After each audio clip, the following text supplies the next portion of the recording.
This setup is a Lightstream setup, which means I'm using one source, a DLH4, with the intensifier, and I'm using a series of reflectors to bounce the light back and forth and create a variety of lighting on the subject. The only exception is the backlight that I have behind me to create this aura around my body and my hair. The violin player has a lot of hair, so that's going to catch the light.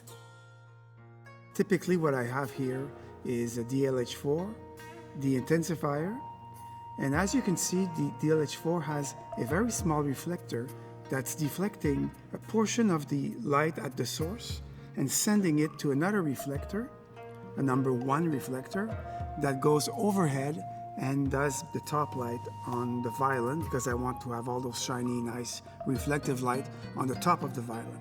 The same light is sending to a network of reflectors number 1, who are redirecting this light again to a series of number 2 reflectors to create the various fill light on this side, the key light, and a few accent lights that I have here and there. We have a series of reflectors numbered 1 to 5. Reflector number 1 is a very punctual reflector. I use it to redirect light, and I rarely use it as a direct light because it's overwhelming and very powerful and has a 4-degree angle, which is very, very straight. The advantage of using a reflected light is that the reflected light has a virtual reflection, which means that my light is actually 1.5 times farther away. Once it is channeled through 1, 2, or 3 reflectors, I won't have as much the fall-off effect that I would have normally using direct light. Each reflector has different qualities that it adds to the light, so I can have more character. A number 2 will soften the light, still being quite punctual. Number 3 will widen the spread a little bit more and be even softer.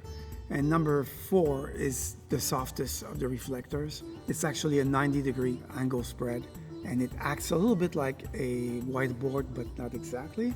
It has its own character. And number 5 is very special because it has a spreading quality, and will take your light, your source, your point light, and spread it about 5 times the distance.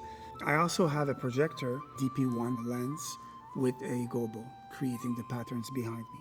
So that's about it for this small setup.